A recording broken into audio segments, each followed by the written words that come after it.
So, I've been watching Blue Lock for a while now, and it's goated. やっぱ君とはよく合うね。今君の位置はこのフィールドで危険な存在だね。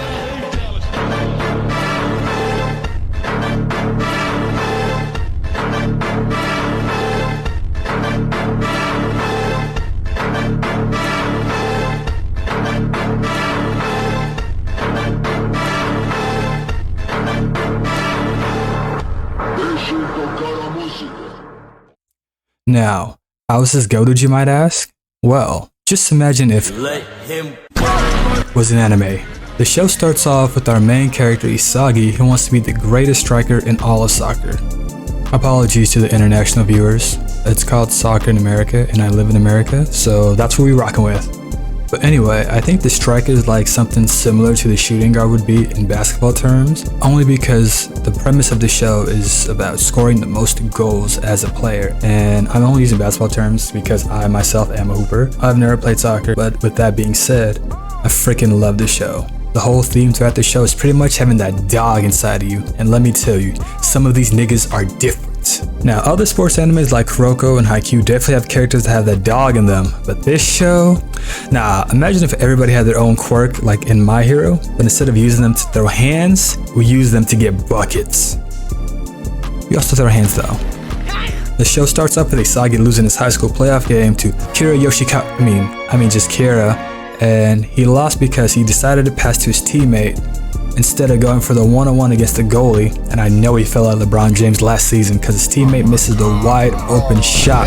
After crying, he gets an invitation to Blue Lock for only top-ranked strikers. And look, Kira's there. After arriving to this totally not shady warehouse, it's full of many different colorful characters, but only at the striker position, and everybody here looks like a main character. In Blue Lock, you're pretty much locked in this academy where you train to become the best striker, but if you get eliminated here, you lose the chance to ever go pro in soccer. So we kick it off with the game of elimination soccer tag, where if you're it at the end of the time limit, you have to lock off, which means you're eliminated. Everybody in here is ranked out of 300, and we got our boy Isagi number 299. He's the second worst player, just after Connie, who's number 300. And since he's the worst in the whole room right now, he starts off as being it, and he has to run around the whole place and tag somebody before he gets eliminated. And he eventually gets Isagi because he does some cheap tactics to get it. And so Isagi's over here freaking out, and then he's about to get Connie back on a tag back, but then his inner dog awakens and he's all like, nah, I'm not trying to get the weakest person in here. I want to eliminate the highest ranked guy, which is Kira in this room. Then Isagi goes and tag teams Kira with the best boy Bachira, and they hit Kira in the face with their balls, which makes him very angry. And let's just talk about Kira real quick, bro. All that hype, all that suspense, and for what? For nothing. He's even voiced by Kakashi. Do you know any Kira that isn't cool? And on the real though, a lot of these characters are literally ripped from other shows. Like, we have Connie from earlier, we have Ichigo, we got Bakugo, we got Kazutora, then we even have Murasaki Bara. But unlike the other sports anime like Kuroko and basketball, they have their own unique weapons like jumping really high, dribbling really fast, and even disappearing from the show. Am I rewatching Kuroko again? Is that Akashi? And by the way, the guy who's in charge of all of this is actually a guy called Jinpachi Ego. Talk about the perfect man to teach us about egoism. And he's the one who's gonna coach us diamonds in the rough to become superstars. So, after the elimination game, everybody in this room is now Team Z, the lowest ranked team out of 5 at Blue Lock. Then we go and have our first scrimmage match against Baro, aka King, is definitely one of my favorite characters in this show already. And I haven't read the manga yet, but King is definitely a representation of this show in straight ego. He calls himself the king because he rules on the pitch and everybody else is just a donkey that needs to be trampled on. He got that black Air Force dog in him.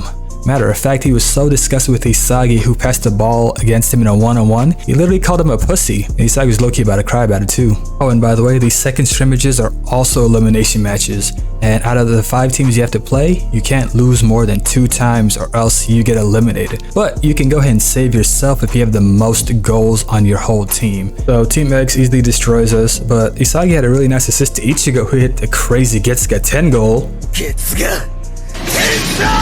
I'm not going to tell you about the other matches and how they go, so you can go ahead and watch the show for yourself and just enjoy it, but I will talk about my other favorite character, Nagi, who's part of the monster trio on Team V.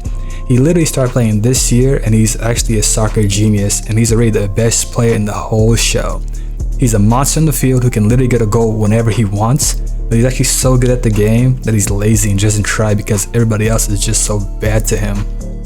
Zantetsu is another really cool character, and who's also part of the monster trio. He's got super fast acceleration, and he's also a lefty. And that's cold in itself. Rio's trash though. No one can convince me otherwise. From this match against Team Z and getting dumped in the second stage, Murasaki's little brother is definitely the worst out of the trio. So I don't know if he pops off and gets better, but right now, he's trash. Real quick, I just want to talk about a scene in one of the matches where Chikiri does that Vegeta "I don't care" TikTok meme, and then he goes like just really fast. Like, just watch this. Then something just snapped. Something inside of me. I didn't care anymore. I didn't care about being better than Kakarot. I didn't care about being a Super Saiyan. I didn't care if I lived. I didn't care about anything. And then it happened.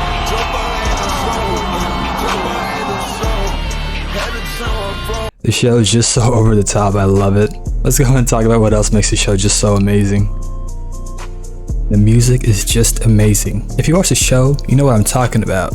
Like when we first meet Team V's monster trio, or like when Isagi smells a goal, those OSTs are so lit. Shoot, even the newest episode with Naruhaya and that sad music just gets me right in the feels. In fact, the music and the atmosphere of the show just gets me so hyped that I watch bluelock to get into Egoist mindset when I want to go crazy before I go and hoop. Another reason I really wanted to watch this anime was because I heard that it was by the same author who made another manga called Jagan. And Jagan's a really low-key manga where instead of Isagi wanting to be a soccer player in that universe, he gets an alien cannon arm and he just goes around fighting other aliens, kind of like Parasite. It's really cool if you're into that sci-fi horror type of a genre, and you should give it a read if you have a chance. Bluelock is definitely a unique sports anime, as it definitely doesn't follow the traditional trope of sports animes where teamwork is the magical power that solves everything, but I think a bit of diversity is a good change of pace and just leaves you wanting more from the series. Even with all of its edginess and over-the-top scenes, which might not be everybody's cup of tea, but so far I really enjoy it, and I just wanted to share a bit of that enjoyment with y'all. Thanks so much for watching, and hope to see y'all next time. Take care and peace.